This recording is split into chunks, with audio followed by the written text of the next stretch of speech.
श्रृंखला के अंतर्गत अभी तक आपने देखा कि वर्ब से संबंधित जितने भी क्वेश्चन आए, मैंने 2005 तक हाई स्कूल के पूरा साल करके दे दिया। अब चूंकि वर्ब की श्रृंखला इंटरमीडिएट में जब आई तो यहाँ ये सिंटैक्स का पोर्शन है। सिंटैक्स का मतलब है कि नाउन से लेकर के इंटरजेक्शन से संबंधित सारे करेक्शन, और चूंकि वर्ब से संबंधित जितने भी करेक्शन अभी तक आए हैं इंटरमीडिएट में, उन्हें मैं आपके सामने सॉल्व कर रहा हूं। तो 2010 का जो पहला सेंटेंस था 5 टाइम्स 5 are 25, इसका मतलब हुआ 5 टाइम्स 5, एक कुल मिलाकर के कंपाउंड हो गया, इसका मतलब सिंगुलर। तो जो सही होगा वो हो जाएगा आपका 5 टाइम्स 5, आर जो है ये चला जाएगा इज में, 5 टाइम्स 5 इज 25, 5 टाइम्स 5 इज 25। अगला सेंटेंस है 2010 का, the patient died before the doctor केम। इसका मतलब ये आपका सेंटेंस है पास्ट परफेक्ट का। पास्ट परफेक्ट और फ्यूचर परफेक्ट, ये जो दो ऐसे टेंस होते हैं जो कॉम्प्लेक्स टेंस माने जाते हैं। इसका मतलब है पहले इसमें प्रिंसिपल क्लास होगा, उसके बाद सबऑर्डिनेट क्लास होगा। तो बिफोर है, इसका मतलब हैड पहले होगा। तो जो सही हो जाएगा वो हो जाएगा आपका the patient had died, the patient had died before the doctor came. Incorrect sentence था the patient died before the doctor came. Correct sentence आपका बना the patient had died before the doctor came. इसी प्रकार से तीसरा sentence है she had slept for 8 hours last year. इसका मतलब लास्ट ईयर लगा हुआ है और स्लेप्ट लगा हुआ है। इसका मतलब ये वाक्य जो है ये जाएगा पास्ट इंडेफिनिट में, तो हो जाएगा she slept,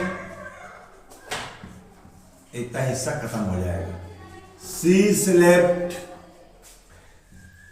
for 8 hours last year, last night. Sentence था she has slept for 8 hours last night. Incorrect, correct हुआ she slept for 8 hours last night. इस प्रकार से 2010 के 3 सेंटेंस हो गए। अब हम 2011 की ओर चलते हैं। इसका पहला सेंटेंस है he has gone Lucknow yesterday. He has gone Lucknow yesterday, ये इनकरेक्ट है। जो सही सेंटेंस बनेगा वो आपका हो जाएगा past indefinite. He went Lucknow. He went Lucknow yesterday. Incorrect था he had gone Lucknow yesterday, correct हुआ he went Lucknow yesterday. दूसरा सेंटेंस है 100 rupees are not a big sum these days. 100 rupees मतलब सिंगल नोट, इसका मतलब है singular. तो जो बनेगा वो हो जाएगा आपका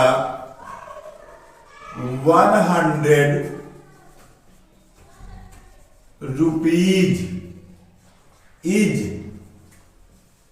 not a big sum these days. 100 rupees is not a big sum these days. अगला है the train started before he reached the station. ये भी आपका पास्ट परफेक्ट का सेंटेंस है।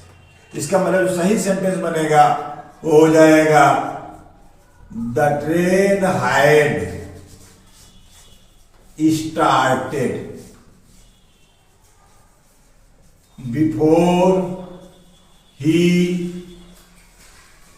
reached the station. Incorrect sentence था the train started before he reach the station.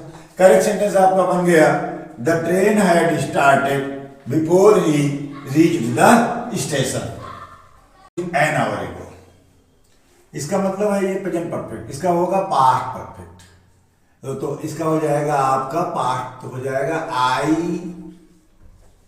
Heard the news an hour एगो, ये भी हो सकता है।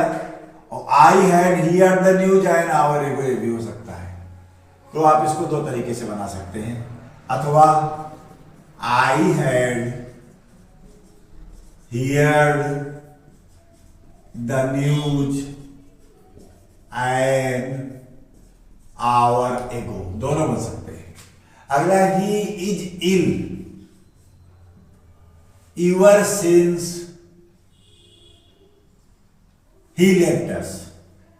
तो इसका मतलब है कि since लगा हुआ है, तो हो जाएगा he had been ill ever since he left us। he had been ill ever since he left us। अब हम चल रहे हैं 2012 की ओर। पहला वाक्य है he as well as his brothers have come। he क्या है? Singular, according to subject. इसका मतलब हो जाएगा he as well as his brothers had come। दूसरा है if I was you I would never do it। इसका मतलब इमेजिनेशन, कल्पना, और जब भी कल्पना होगी तो I अपने साथ वर लेगा, तो हो जाएगा if I were you I would never do that। I would never do that। अगला है it is he who done it। तो हो जाएगा it is he who did it। it is he who did it। इस प्रकार से 2010, 2011, 2012 में जितने भी करेक्शन है वो हो चुके। From where are you coming, ये हैबिचुअल एक्शन में फ्रॉम उधर जाता है, तो वाक्य बन जाएगा आपका where are you coming from. Where are you coming from. अगला सेंटेंस है 2013 का if he will come I shall help you. If जो है ये अपने में कंडीशनल फ्यूचर माने जाता है। ये जो है आपका कंडीशनल फ्यूचर माना जाता है, इसलिए अपने साथ विल नहीं देता। तो सेंटेंस हो जाएगा if he comes I shall help you. If he comes I shall help you. तीसरा सेंटेंस है neither of these children have stolen your pen. Each, every, either, neither, ये अपने साथ सिंगुलर लेते हैं, तो इसका मतलब हो जाएगा क्योंकि नाइदर ना तो, इसका मतलब one by one, step by step, तो हो जाएगा neither of these children had stolen your pen. Neither of these children had stolen your pen. 2014 का पहला वाक्य है if my father will approve I will go to Mumbai. ठीक ऐसे sentence मैं आपको ऊपर बता चुका हूं। इसका मतलब इफ जो है वो अपने साथ विल नहीं लेगा, तो सेंटेंस बन जाएगा आपका if my father approve I will go to Mumbai. 2014 का अगला सेंटेंस है आइदर राम और Sohan have stolen your pen. मैंने ऊपर भी बताया था कि ईच यूरी आइदर नाइदर अपने साथ सिमिलर लेते हैं, तो सेंटेंस बन जाएगा आपका आइदर राम आर सोहन।